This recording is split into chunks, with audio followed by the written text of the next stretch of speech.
julgar conforme minha consciência, lastrado com os documentos contidos nos autos, o processo instruído. Aí, apesar de podermos agir de ofício, em regra, vocês devem saber, os relatores, os julgadores, em regra, eles não instruem processos, quem instrui são as diretorias técnicas. Na eventualidade de alguma falha, nós temos que atuar de ofício. Isso é fato. Eu não sei se entendi bem, mas parece que o Ministério Público tem uma pedra de toque muito forte. Aí, o senhor Fernando tem razão, que algumas decisões nossas, com aquela figura do contraditório postergado, o Ministério Público vem defendendo isso fortemente, que o contraditório deve ser prévio. Aí, assim, fica, às vezes, eu sancionar, eu julgar e citar a pessoa, eu julguei assim, sancionei assim. E a gente vê reiteradamente que não, e concordo, até se for para sanção, a pessoa tem que se informar de que sanção vai ser. É isto que está acontecendo até o presente momento. Se vai ter uma mudança nesse sentido, nós temos realmente que termos aqui um consenso para cada um não trazer processos com interpretações diferentes e, a depender da composição plenária, um ser vencedor, daqui a pouco o outro, porque daqui a pouco vai causar aquele tumulto. Já não temos uma legislação ou uma espécie de junção de coletânea de nossas decisões. Então, se ficar um decidindo de uma forma, um de outro, é complicado para que a gente tenha aqui uma uniformidade de entendimento, inclusive para alterá-lo, evidentemente. Excelência, Vossa Excelência falou da questão das contas naqueles estados da natureza. Essa foi a decisão que não está aqui no artigo 17. É uma decisão chamada terminativa, aos seus requisitos, e um deles é exatamente esse. Mas, até para isso, nós temos que citar o gestor, para que ele, inclusive, informe, embora o tribunal também possa fazer sua verificação. Mas nada mais salutar que o gestor venha aos autos. Eu ainda bato nesta tecla que a questão da responsabilidade, do dever, acho que até mais do que isso, o direito do gestor de prestar suas contas. Não devemos terceirizar, não devemos transferir responsabilidades. Isso jamais. Isso está posto. A não ser que nós afastemos isso de alguma forma, não sei como, para nós atuarmos de outro jeito.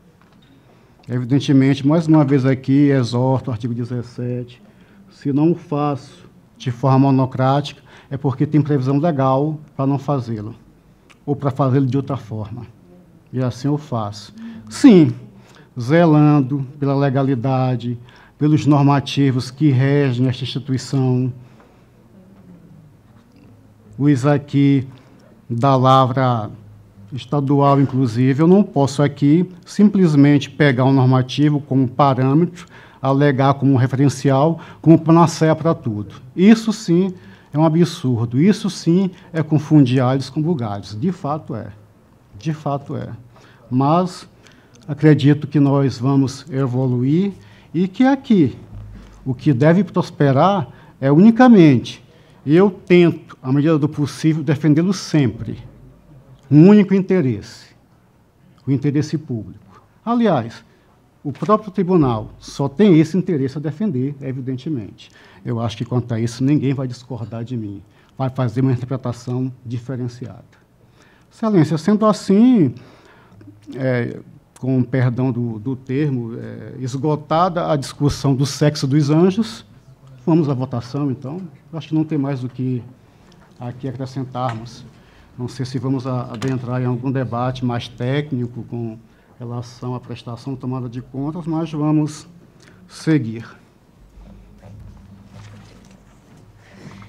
Então, continua ainda a discussão. Acho que está, como já disse o conselheiro, esgotada a discussão. Aparentemente, passamos à votação, né?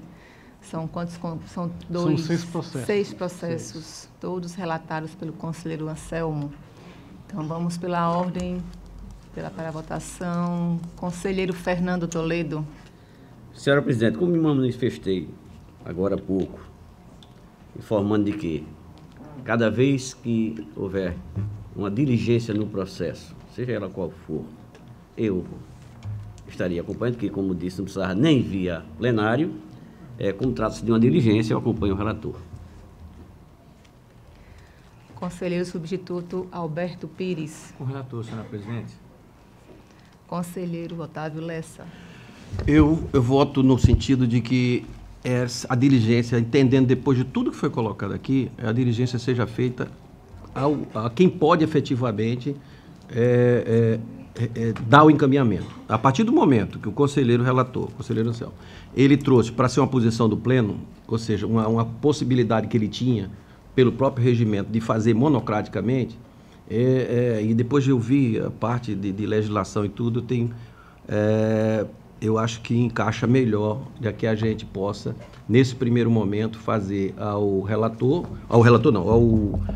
gestor atual, porque caso ele seja, do que eu entendi, do que foi discutido, caso seja suprido a necessidade, todas as diligências sejam cumpridas, eu nem vou tratar do que já saiu. Eu acho que a gente vai ser, vamos dizer assim, mais efetivamente produtivo. Ou seja, se ele cumpriu, não vai. Se não cumpriu, o ex-gestor, ele terá a oportunidade, depois das explicações ditas, eu voto desta forma, que seja apenas ao gestor atual. Senhor conselheiro, apesar do conselheiro Sérgio falar que é absurdo, em alguns votos, até lembrando que alguns processos são processos por demais antigos, que já deveríamos ter julgados, é fato, mas eu quero até aqui alertar que em breve, esses processos de diligências, começarei a cobrar que cheguem em meu gabinete processos 13, 14 e 15, que os processos de prestação de contas já estão, pelo menos esses que eu ainda estou de forma, na medida do possível, dentro das nossas prerrogativas, solicitando documentação. Mas há aqui um dispositivo que não se quer tanto citar ou notificar o gestor responsável, conforme a sua responsabilidade de prestar contas, também como órgão, aí até aqui meio que assumindo uma responsabilidade do próprio gestor, que seria citar desse órgão, já que ele guarda toda a documentação, né? Então, a informação que chegar, apesar de poder chegar documentações conflitantes, e se chegarem, é mais um fato que o tribunal tem que analisar por que chegaram informações conflitantes. No voto tem agora eu fiquei aqui, como é que eu devo falar? Se é citação, se é notificação, ou eu, agora realmente causou-me dúvida, né? Gestor, apresenta documentações, acho que ficaria mais, todo mundo iria entender com muita clareza. E está aqui a questão do gestor e também do órgão que guarda essa documentação.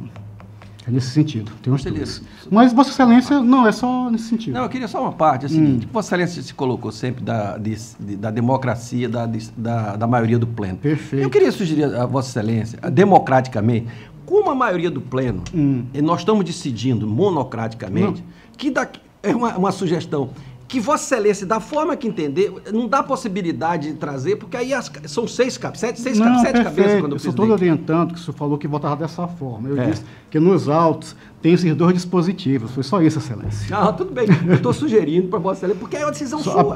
Apenas um. Então, democraticamente, que Vossa Excelência que atende, vamos dizer, sempre a maioria do que for, eu acho que é uma oportunidade da gente avançar nisso aí e Vossa Excelência, monocraticamente, decidir como achar que deve decidir. Que aí você, quando traz para o pleno, aí são pensamentos diferentes. Excelência, é importante a dialética, porque o pleno tem uma decisão. Quando muda, eu acho que é importante, nos fortalece. Mas veja só, nessa monocraticamente, a gente evoluiu. Evoluiu que hoje a maioria decide monocraticamente. Sim, isso que eu estou pedindo a Vossa Excelência, esse pensamento democrático que Vossa Excelência tem, no sentido de que acompanha a maioria. Porque aí a gente evitaria. E a gente estaria, na verdade, vamos dizer, quando Vossa Excelência trouxesse esses processos, já estaria do jeito que tem que ser. Mas especificamente quanto aos processos que estão em pauta, Vossa Excelência está votando que, ao invés de 2, só seja comunicado ao órgão que guarda a documentação, é isso? O gestor atual e o órgão. Porque eu estou querendo evoluir nesse pensamento que eu concordo com ele. E Perfeito. aí, pedindo essa evolução também. Para ficar claro na questão na hora É o quê? do futuro acórdão. por assim Futuro dizer. acórdão. Então, ficaria... temos... Não, 3-1. O conselheiro Fernando acompanhou já na íntegra o voto do conselheiro Anselmo, só com o voto divergente do conselheiro Otávio Lessa. Eu teria que em apenas concorda com o Ministério Público nessa evolução, que na outra oportunidade, caso não seja suprida a necessidade, o ex-gestor entraria. Isso. Eu concordo com esse pensamento. Pronto, então ficou o voto vencido do conselheiro Anselmo contra... Não, vencido fui eu. Né? O voto voto vencedor. Vencedor fui eu. Não, na verdade, então, aprovados os processos do conselheiro Anselmo. Continua com a palavra o conselheiro Anselmo. Excelência, eu trago os processos 9470 de 2016, é uma representação do Ministério Público, onde o gestor aqui, ele afirma que, na verdade, ele está pedindo a cópia de um edital e o Ministério Público resolveu representá-lo. Eu entendi, Excelência, que os requisitos da representação /denúncia, eles não estão postos. Dessa forma, eu estou encaminhando o processo, neste primeiro momento, para verificação da diretoria competente da existência no tribunal do documento solicitado pelo representante /denunciante, assim tido aqui. Qual o número do processo? É o processo 9470. Isso. Aí, nesse caso, nesse momento eu não estou analisando a questão de recebimento ou não da... A denúncia. Porque se é apenas uma solicitação, eu acho que se verificarmos que isso tem aqui no tribunal, pode ser encaminhado ao denunciante representado, pois ele alegou que fez solicitação junto ao órgão que deveria ter a guarda da documentação e não foi atendido, Excelência, nesse sentido. Com a palavra o Ministério Público. Nesse caso, o conselheiro relator está fazendo uma diligência a um órgão instrutivo do tribunal para colher elementos e poder fazer o seu juízo sobre a admissibilidade ou não da denúncia, tendo em vista essa providência do relator, o Ministério Público opina para que seja atendido e acolhido por esse tribunal pleno. Em discussão, passamos à votação. Conselheiro Fernando. Com o relator, senhor presidente. Conselheiro substituto Alberto. Com o relator, senhor presidente. Conselheiro Otávio Lessa. Com o relator. Aprovado. Excelência, eu trago o processo 3074 de 2014. É um recurso. Deixa eu ler aqui, vou pular a fundamentação aqui de praxe, mas para colocar Vossas Excelências à par. Trata os autos sobre recurso de reconsideração interposto pelo senhor Benedito de Ponte Santos, na qualidade do prefeito Joaquim Gomes, 2009, em oposição ao parecer prévio desta Corte nos autos 5174 de 2010, na sessão plenária de 31 de dezembro de 2013, publicado em 1º de novembro de 2013, na qual foi recomendada a rejeição e reprovação de suas contas de governo à Igreja Câmara Municipal. Inicialmente, o ex-gestor interpôs recurso de reconsideração não acolhido pelo colegiado da Corte por não preencher os requisitos de admissibilidade previstos na lei orgânica desta Casa, em sessão ordinária de 30 de agosto de 2016, especificamente, pela intempestividade de sua interposição. Na sequência, o senhor Benedito Ponte Santos opôs novo recurso, este denominado, um recurso aqui nominado com nome de embargos de declaração com caráter infringente e atribuição de efeitos modificativos, conforme comprovante de juntada 2498 de 20 de setembro de 2016, em face de decisão simples referente ao julgamento pelo plenário da Casa do recurso de reconsideração da reconsideração, publicado em 1º de setembro de 2016, questionando ao tempo a nulidade da intimação realizada pela Corte de Contas, considerando que, apesar de a notificação ter sido corretamente endereçada, fora recebida por pessoa a ela estranha, o que a tornaria inválida, portanto, afirmando ainda que a intimação não pessoal viola o princípio da publicidade, do contraditório e da ampla defesa. Segundo a tramitação regimentalmente estabelecida, os autos foram encaminhados ao Ministério Público, que se posicionou através do parecer 106 de 2017, que o outro membro do Ministério Público irá se manifestar, é o relatório, Excelência. Com a palavra, doutor Enio. Senhora Presidente, senhor conselheiro relator, trata-se de recurso dirigido a este tribunal, o gestor chamou de recurso de embargos declaratórios com efeitos infringentes, interposto com a finalidade de reapreciar a matéria amplamente debatida no recurso. O fato é que o gestor está atacando a decisão que foi tomada pelo tribunal por meio de embargos declaratórios e o procurador responsável pela análise do processo, ele entendeu que o recurso não deve ser conhecido, tendo em vista que não há na decisão atacada qualquer inexistência de omissão, contradição ou obscuridade. Tendo em vista a ausência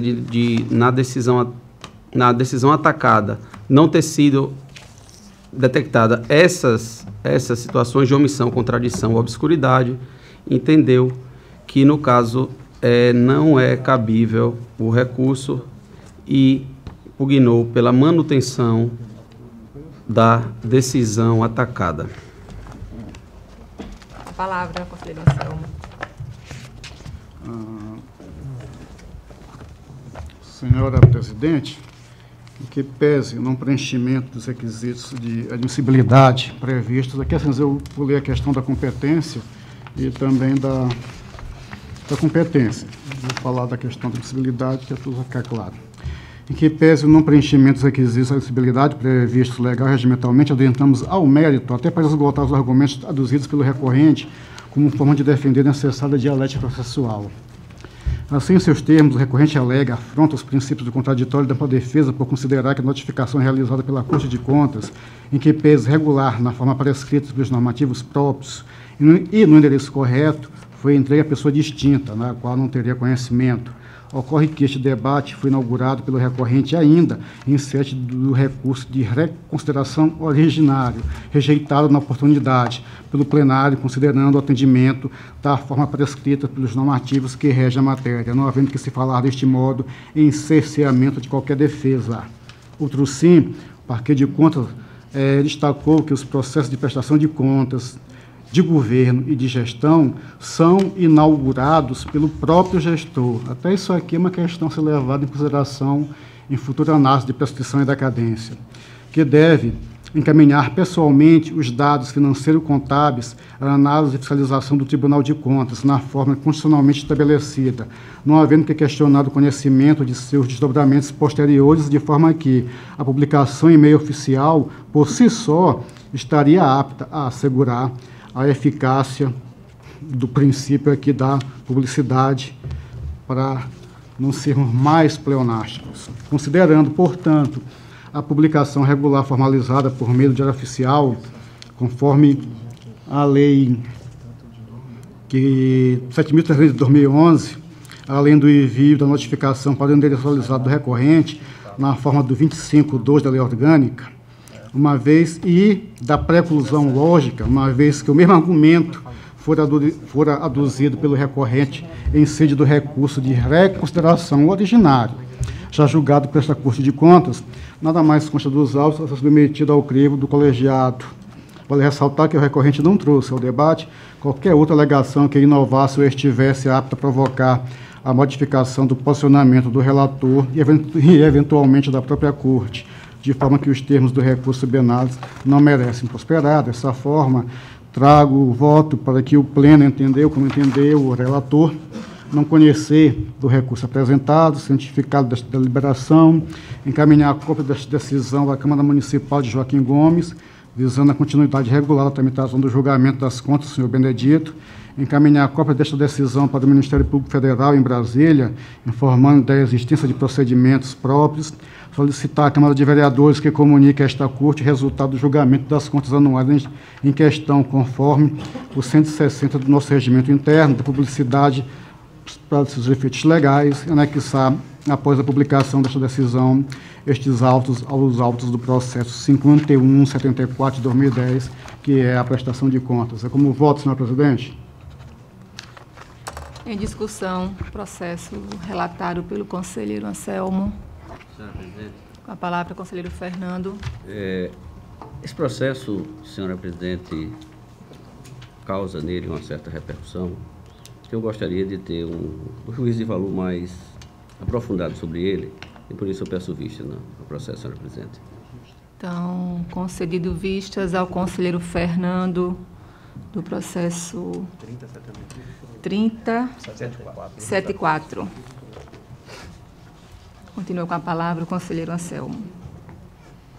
Excelência, tenho processos, aqui são processos de... São recursos, são pedidos de reconsideração,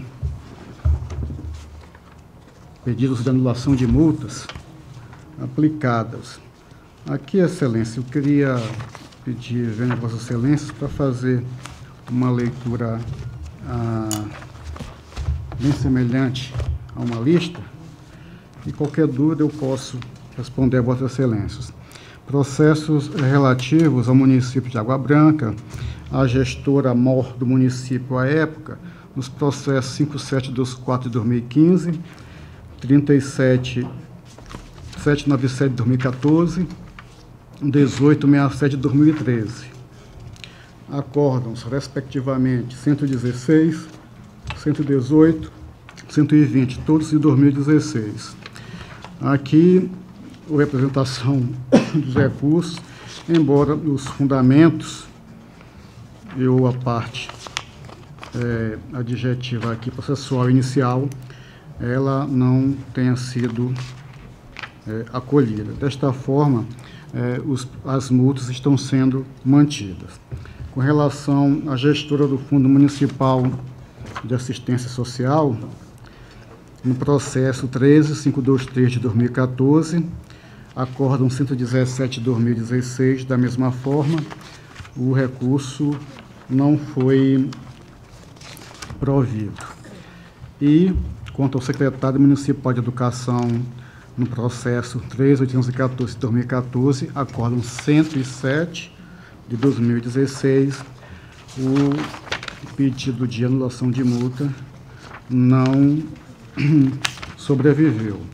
Assim, Excelências, eu trago, já vou para o médico, que o Ministério pode se manifestar, trago o voto já no sentido de não conhecer dos presentes recursos, cientificar dos gestores da confirmação das multas, alertá-los àquela praxe, que o não pagamento poderá impactar o encaminhamento dos títulos executivos para a cobrança, para a execução, e remeter cópia à direção do FUNCUNTES para as medidas de sua competência, evoluindo o processo do gabinete do relator para acompanhamento da multa e outras medidas que se fizerem necessárias. São os meus votos, senhora presidente. Com a palavra, Ministério Público. Nos 5 processos ora relatados pelo conselheiro relator, houve manifestação do Ministério Público, manifestação escrita nos autos, intermédio de pareceres exarados por procuradores de diversas procuradorias, e em todos eles o Ministério Público opinou pelo não provimento do recurso, manutenção da multa que o gestor, da decisão do tribunal que imputou multa que o gestor visa atacar com os recursos apresentados. Em discussão, os processos relatados. Em votação, conselheiro Fernando. Acompanho o relator, senhora presidente. Conselheiro substituto Alberto. Com o relator, senhora presidente. Conselheiro Otávio Lessa. Com o relator. Aprovados. Senhora presidente, eu tenho 3 processos que aqui as pessoas que têm outro entendimento vão prestar atenção neles, são os processos 6337, de 98, 1406 e 1171 de 2000, que eu estou retirando de pauta em função de pesquisa e adequação com os normativos desta casa. Verificando, fazendo a análise para a questão das relatorias, eles foram colocados na relatoria ainda sem a análise final nossa. Porque como são processos antigos, inclusive os anteriores à Instituição Normativa de 2003, a necessidade de colhermos os normativos da época solicitados, embora a regra processual ela se aplique na medida da análise dos autos. Mas, desta forma, para trazermos um processo aí, na medida do possível, com alguma instrução, eu estou retirando de pauta para que nós possamos fazer as devidas adequações. É isso, senhora presidente. Acredito que minha pauta esteja esgotada para hoje. Então, que seja retirado de pauta os processos citados pelo conselheiro Anselmo. Pela ordem, para relatar, conselheiro Fernando Toledo. Senhora presidente, senhores conselheiros, senhor conselheiro substituto, doutor Enio, representando o Ministério Público nesta sessão, trago para relatar, senhora presidente, alguns processos de sancionamento que eu faço como de costume em lista. Qualquer dúvida, os processos estão aqui para tirá-las, saná-las. Processo terceiro, número 11.148/2014, esse do município de Monteirópolis.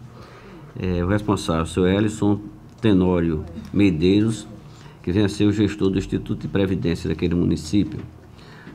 Aplicação da multa pelo não encaminhamento das prestações de contas do exercício de 2013 a esta Corte. O processo não evoluiu ao Ministério Público por não ter havido nenhuma defesa do gestor, apesar de regularmente notificado.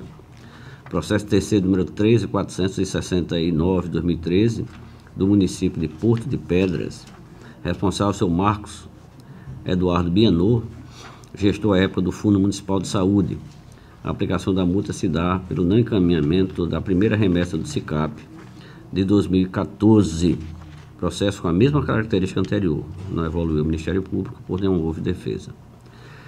Processo terceiro, número 10.167/2014. Esse do município de Joaquim Gomes. O responsável, senhora Janieire Almeida Conde Vidal, gestora à época do Fundo Municipal de Saúde. A aplicação da multa se dá pelo não envio da sexta remessa do SICAP de 2013. A mesma situação, não houve defesa. Processo terceiro, de número 13.451/2014, esse do município de Passo do Camaragibe. O responsável, seu Sebastião Oliveira da Silva, gestor da época do Fundo Municipal de Assistência Social. A multa se dá pelo não envio da primeira remessa de SICAP de 2014. Processo também sem defesa. Processo terceiro, de número 13.406/2014, também do município de Joaquim Gomes. O responsável, senhor José Luiz da Silva Júnior, responsável à época do Fundo Municipal de Assistência Social. Foi sancionado pelo não envio da primeira remessa de SICAP de 2014. Também processo sem defesa do gestor, apesar de regularmente notificado. E por último, senhora presidente, o processo terceiro, número 10.255/2014, do município de São Luís do Quitunde. O responsável, senhor Cícero Alberto Ferreira da Silva, gestor à época do Fundo Municipal de Educação. A aplicação da multa se dá pelo não envio da sexta remessa do SICAP de 2013. Processo também sem defesa, portanto, não evoluiu ao Ministério Público. A todos, senhora presidente, senhores conselheiros, estamos aplicando a multa no seu patamar mínimo de CEMPFAL, e caso seja, como espero que seja, aprovado, acatado essa decisão por este pleno, que o processo tenha sua tramitação regular, regimental normal, assim como o voto. Com a palavra o Ministério Público. Em vista que nos processos ora relatados os gestores responsáveis, apesar de regularmente notificados, sequer exerceram a faculdade de apresentar defesa, o Ministério Público pugna pela aplicação de multa. Em discussão, os processos relatados pelo conselheiro Fernando. Em votação. Conselheiro substituto Alberto. Com o relator, senhora presidente. Conselheiro Otávio Lessa. Com o relator. Conselheiro Anselmo. Acompanho o relator, senhor presidente.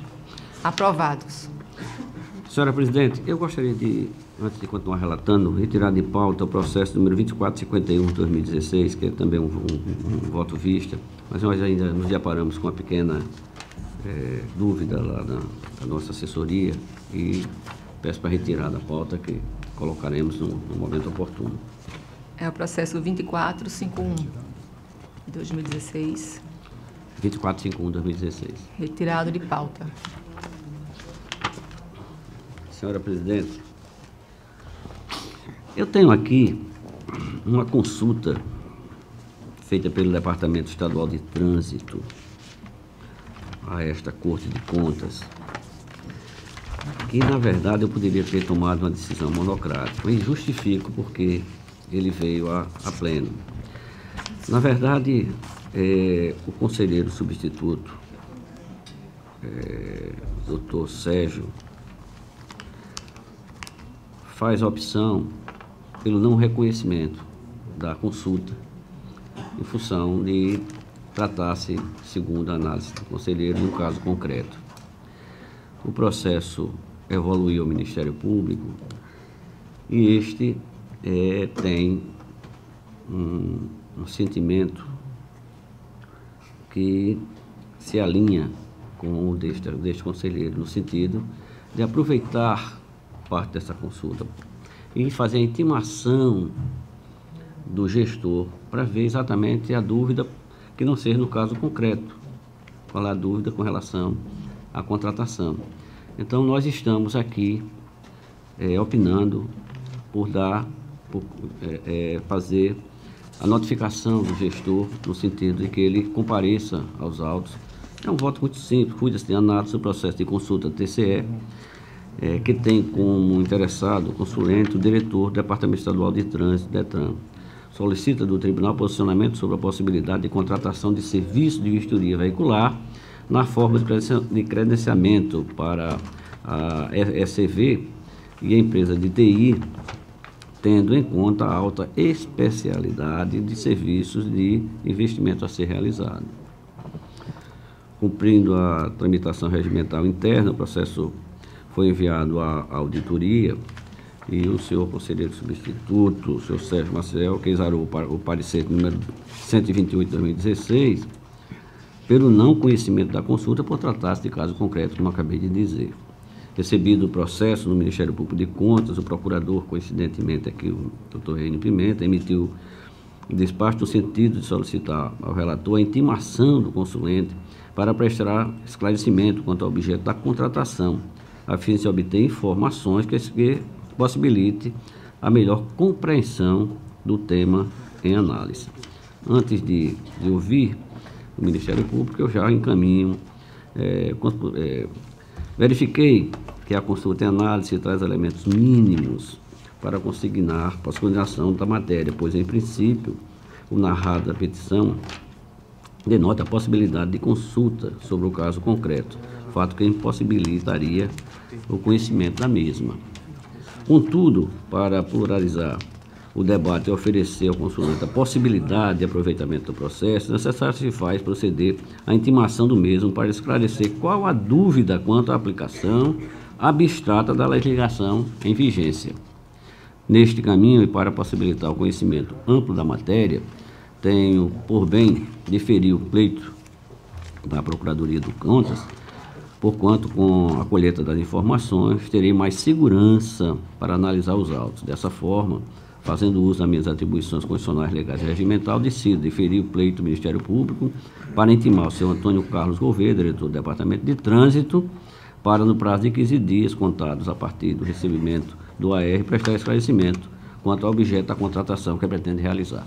Assim como voto, senhora presidente, mas, como disse, poderia, inclusive, fazê-lo de forma monocrática, mas como trata-se de um de um conflito de interpretação, achei por bem trazer a pleno. Com a palavra, doutor Enio. Senhora Presidente, senhor conselheiro relator, quando assumi a Procuradoria-Geral, eu vi que tinha alguns processos de consulta, inclusive eu já me manifestei em alguns processos de consulta sobre duodécimos de câmaras e me deparei com esse processo, que foi uma consulta formulada pelo diretor-presidente do DETRAN, o senhor Antônio Carlos Gouveia, solicitando manifestação do tribunal acerca da possibilidade de contratação dos serviços de vistoria veicular na forma de credenciamento para empresas credenciadas de vistoria e empresa de TI, fundamentando-se na alta especialidade dos serviços. Essa consulta foi feita ao tribunal em 2015 e ela tá feita em um ofício e pelo teor da consulta, eu não consegui compreender adequadamente qual era a manifestação que o senhor Antônio Carlos Gouveia queria desse tribunal. Eu vi pelo regimento interno do tribunal que o diretor-presidente de órgão autônomo equivalente, ele tem a prerrogativa de fazer consulta a esse tribunal. Eu vou ler aqui o artigo 6º, o inciso 10 do artigo 6º, né, que fala aqui, nos termos da Constituição Federal, da Lei Complementar, Lei de Responsabilidade Fiscal, da Constituição do Estado, artigo 97, e da Lei Orgânica desse Tribunal, compete ao Tribunal de Contas. O seu inciso 10, ele faz o seguinte: emitir parecer no prazo máximo de 90 dias em consulta sobre matéria que tenha repercussão financeira, contábil, orçamentária, operacional e patrimonial e que não verse sobre caso concreto. Como era um processo de 2015, eu entrei em contato com o diretor-presidente do DETRAN para saber se esse serviço que ele está perguntando ao tribunal, se ele pode fazer por credenciamento, se ele tinha feito a contratação ou não. Se ele tivesse feito a contratação, aí, no meu entendimento, seria uma análise de caso concreto. E aí, como ele esteve aqui para prestar esses esclarecimentos, e ele falou que na época isso era uma coisa muito nova, até nacionalmente, o que é esse serviço de inspeção veicular? Quando nós vamos fazer, o credenciamento seria semelhante ao que fazemos quando vamos renovar a nossa carteira de habilitação. Existe uma série de clínicas credenciadas, você paga a taxa e o sistema, né, aleatoriamente encaminha você para determinado local, segundo alguns parâmetros, né, da sua residência e tal, para que facilite o acesso do cidadão usuário ao serviço. E o doutor Antônio Carlos Gouveia, ele me explicou uma situação do DETRAN que o serviço de inspeção veicular hoje é realizado diretamente pelo DETRAN. E ele falou o seguinte: olha, quem realiza esse serviço de inspeção veicular são policiais militares, em tese, em desvio de função. Só que o DETRAN já fez tratativas para que faça um concurso público para que a função seja feita. Só que o Estado estava com um limite da questão da LRF, não podia fazer o concurso público.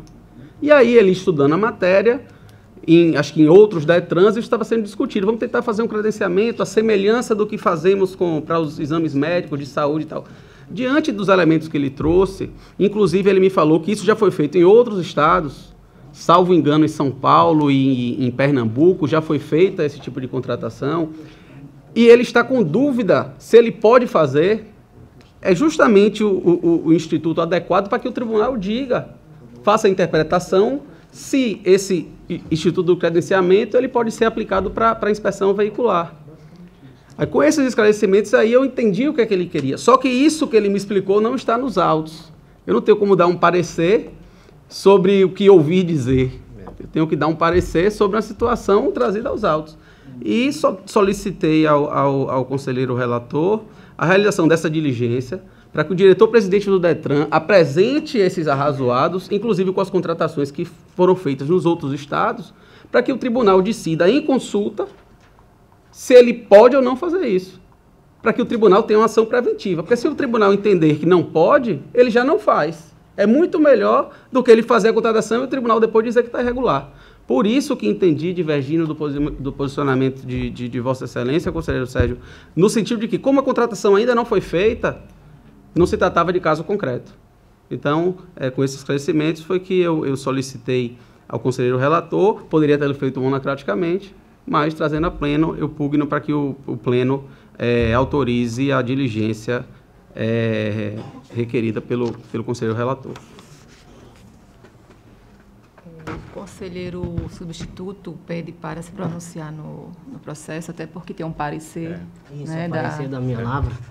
Ele quer... Senhora presidente, senhores conselheiros, eu gostaria de fazer preliminarmente, tratar aqui da instrução desses autos. Eu tenho me deparado lá na auditoria com diversos processos que,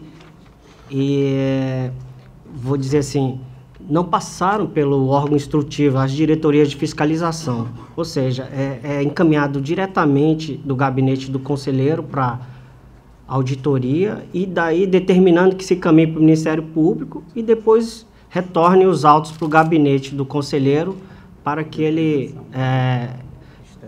para que ele ofereça o voto e traga ao pleno. Portanto, passa por sem a devida instrução. Então, eu me deparei com vários processos assim e aí elaborei alguns despachos solicitando que seja observada essa tramitação. No caso específico das consultas, diante da urgência mesmo em respondê-las, né, e de alguns casos tratados, então a gente tem dado, digamos assim, essa prioridade, mesmo não tendo passado por uma diretoria de fiscalização, um órgão instrutivo. Inclusive, fica aqui a sugestão de que o tribunal repense essa questão, pelo menos para esses processos mais urgentes, os processos de representação, denúncia e consulta, formar talvez um setor, uma diretoria, para examinar isso de forma que o tribunal possa dar uma resposta em tempo hábil para isso aí. E as consultas são, normalmente, processos que exigem isso aí. Então, diante disso, mesmo não tendo passado pelo órgão instrutivo, nós oferecemos o parecer, e aí eu também queria tocar na questão da legislação, da nossa legislação. Ela que trata da consulta. Eu acho que também que a nossa legislação deve exigir que o consulente, o órgão da onde parte a consulta, que ele primeiro examine essa questão no âmbito do órgão, né, no âmbito interno lá do órgão, oferecendo um parecer jurídico sobre o questionamento, até mesmo para a gente conhecer o posicionamento do órgão, e depois vem aqui para o tribunal, que seja instruído, e depois para o Ministério Público e finalmente ao pleno. Então, é importante também que essas consultas venham acompanhadas desse parecer jurídico do órgão do consulente, né? Então, é preciso que a nossa legislação exija essa providência. E queria também, assim, essa consulta, como as demais, a gente, o primeiro exame, assim, a primeira... os nossos olhos, eles se voltam inicialmente para a questão da admissibilidade, se o gestor, ou melhor, se o consulente, ele é legitimado a encaminhar a consulta aqui ao tribunal. Esse é um dos primeiros exames, e outros mais lá do que exige a nossa lei orgânica e o regimento interno. Então, com relação à admissibilidade, essa consulta já ficou aí, porque nós, na nossa avaliação, ela se trata de um caso concreto para resolver uma questão concreta, embora não tenha, a questão não tenha, essa contratação não tenha sido efetivada, mas ela pede uma posição do tribunal de como ela deve agir ali. Então, não se trata, por exemplo, assim, de uma questão de interpretação de norma para que o gestor adote a adote as suas providências que entender. Então, eu penso que nesses casos o tribunal iria substituir o administrador, né? Isso aí é incabível, isso aí não pode acontecer. Então, se o tribunal se posiciona, ele, de certa forma, já exerce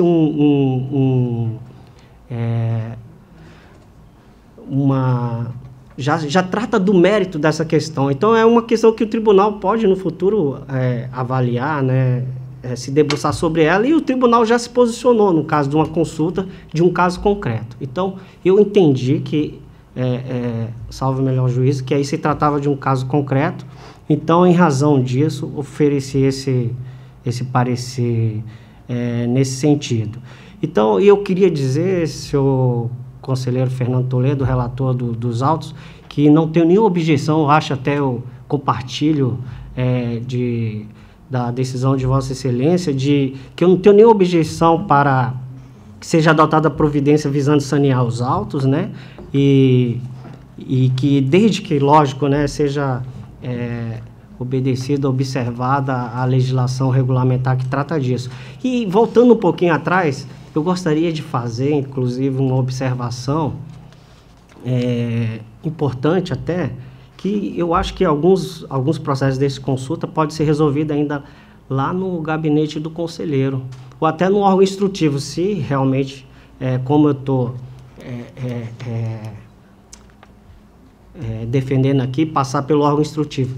Porque, às vezes, trata de um caso concreto e até simples. Então, um simples telefonema lá para o órgão consulente resolve isso aí, o tribunal orientar até. Aí cabe a orientação do tribunal, entendemos que isso pode ser resolvido dessa forma, por se tratar de um caso concreto.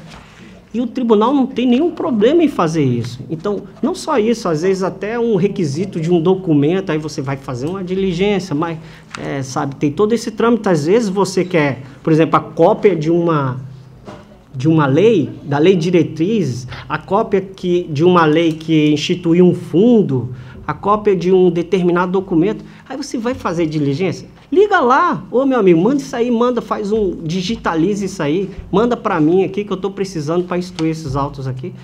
Normalmente a pessoa é gentil e encaminha. Então isso a gente ganha muito tempo. Isso aí, onde que é visto isso aí? Isso é lá na instrução do processual. Às vezes essa instrução é feita no gabinete do conselheiro, às vezes é na diretoria de fiscalização. E, às vezes, lá na auditoria mesmo. Então, a gente pode resolvendo essas coisas aqui. Eu, por exemplo, quando substituí, eu encaminhei diversos processos, principalmente de representação, para que os órgãos instrutivos providenciassem essa instrução. A gente tem uma carência grande de servidores lá, então, provavelmente isso está sendo instruído, mas vai demorar a vir aqui, ir lá para o relator para que ele apresente seu relatório e voto final e traga aqui para o tribunal. Então, assim, a gente já tem um problema assim, de pessoal para instruir esse processo. Então, eu acho que a gente poderia resolver isso, muitos casos, ainda lá no gabinete lá. Entendeu? Então, é isso, senhora presidente. E quero dizer até que acompanho, assim, né? Claro, não estou votando, mas não tenho nenhuma objeção contra a sua proposição de voto aí, senhor presidente. Senhor presidente. Senhor relator. Com a palavra, doutor Enio. Queria fazer até um adendo à colocação do conselheiro substituto, doutor Sérgio. Em alguns processos de consulta que eu peguei para analisar, o consulente, ele sequer era legitimado. Aí o processo tramitou, isso poderia ser feito na origem, né? Também. Já informar, olha, Vossa Excelência não tem legitimidade para fazer essa consulta da autoridade e tal. Se ela fizer, eu respondo. Se não, já matava o processo no início. Não precisava tramitar o processo todo, vir para pleno, tal. Então, essa providência sugerida por Vossa Excelência é salutar e com certeza, isso gera uma economia processual significativa para o tribunal. Então, com a palavra, doutor Alberto. Essa situação da consulta, se é caso concreto ou não, normalmente não é coisa tão objetiva, né? Ela é uma situação cinzenta, né? É muito fluida, né? Isso nos deparamos a toda hora. Mas eu queria parabenizar entendeu? Tanto o Ministério Público como o Conselho Relator, por ter um entendimento objetivo das coisas, né? Porque se nós limitarmos apenas a cumprir ritos processuais, esquecendo que existe uma razão de ser desses processos, nós não estaremos prestando um bom serviço à sociedade, né? E, por exemplo, a providência que o doutor Enio de ligar para saber se já havia, em outras palavras, se havia interesse ainda da consulta, em outras palavras, né? Eu quero dizer que não, né? Não era nem se havia interesse ou não na consulta. É porque é o seguinte, como o tribunal demorou de responder a consulta, o gestor poderia, olha, fiz a consulta ao tribunal, o tribunal não respondeu, eu contratei. Se ele tivesse contratado, aí no meu entendimento, divergindo da posição do conselheiro Sérgio, aí sim seria caso concreto. Mas assim, é uma matéria que a gente pode debater, enfrentar, e o tribunal forma o seu convencimento sobre isso. Até porque o tribunal, o controle, eu entendo que o controle tem um momento que ele pode ser prévio. Sim. Se o tribunal pode punir o gestor porque ele contratou errado, por que o tribunal não pode dizer, olha, eu entendo que você não contrate assim porque está errado, é muito melhor para o tribunal. E assim, nesse caso, isso é uma previsão regimental, do regimento, que inclusive tem um capítulo específico da consulta que ele fala o seguinte: a resposta à consulta tem caráter normativo e constitui pré-julgamento da tese, mas não do fato ou caso concreto. O que é que qual o alcance desse dispositivo? O tribunal vai responder, olha, em tese, você pode fazer a contratação do serviço de inspeção veicular por credenciamento, mas o tribunal vai se indicar se a contratação por credenciamento ela obedeceu aos ritos legais. Então, são duas coisas diferentes. Por isso que imagine, se o tribunal pode punir o gestor, por que ele não pode dizer ao gestor, o gestor perguntando, antes de contratar, dizer, olha, não faça assim, porque se você está errado. Entendeu? Por isso que eu entendo, divido um pouco do posicionamento exarado por Vossa Excelência nos autos, conselheiro Sérgio, mas sei que Vossa Excelência tem uma capacidade, um tirocínio de rever seus posicionamentos e que a gente vai discutir isso aqui, com certeza, tenho absoluta certeza que Vossa Excelência vai acabar mais para frente acompanhando os raciocínios do Ministério Público. Então... Pois bem, viu? Então, nesse sentido, então, por exemplo, vários processos que já demos baixa, vamos falar assim, e trouxemos aqui para diversas providências, porque fizemos consulta a um diário oficial só, que está na internet, fizemos consulta a um site especializado, ou, por exemplo, da Eletrobras, a depender do fato. Ou simplesmente um telefonema e nos trouxeram a documentação que é necessária, e aí fizemos a instrução que faltava, fizemos a juntada, que o relator tem essa possibilidade, não é? Logicamente dentro do rito. Então, tudo isso, e eu normalmente parabenizo, né, para dar uma solução à administração. A administração quer um norte, né, quer uma coisa, e se nós não servirmos para isso, a coisa, né, não vai, né, do conselheiro Otávio Lessa. Então, eu parabenizo a coisa, chama-se uma proatividade, né, que nós precisamos ter mais e mais. Conselheiro Otávio. É o seguinte, veja só, eu vi a colocação acho que foi, não sei, falou de criar um setor para essas respostas. No passado a gente teve uma proposta que depois ela morreu porque mudou todo o pleno, mas ela ia para o conselheiro, se não me engano, o conselheiro decano, vinha todas as consultas. Entendeu? Que eu não quero, vou logo dizer, pelo amor de Deus, passa para alguém, mas Deus me livre, eu não quero. Mas era uma forma. Mas a outra forma que por que a gente demorou? Porque o simples fato, onde é que eu digo sempre que o nosso coração é o protocolo. Se tivesse com a capa vermelha, você sabia que lá no seu gabinete ele tinha prioridade. Umas simples coisas coisa que você poderia efetivamente identificar e ter uma velocidade. Se ele está fazendo uma consulta, ele quer velocidade. Outra coisa importante é perguntar o que ele quer, porque essa inspeção veicular, eu já vi, foi uma briga terrível, eu vi no Rio de Janeiro sobre isso. O que é que ele queria de inspeção veicular? Tiveram que criar uma lei específica, inclusive. Por quê? Porque a inspeção com relação vamos dizer, a legalidade do veículo teria que ser feita com um funcionário efetivo. Repare que confusão. Se o chassi foi adulterado, não sei o quê. Mas o governador, à época, no Rio, querendo uma arrecadação maior, criou uma legislação.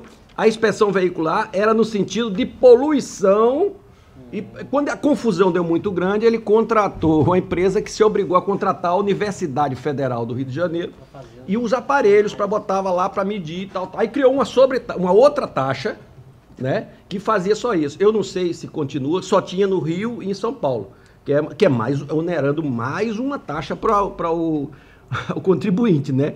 Então, a confusão foi muito grande. Então, essas explicações, elas se fazem necessárias. Não adianta a gente querer saber o que vai inspeção de quê? Quer fazer o quê no carro? Era só isso, só para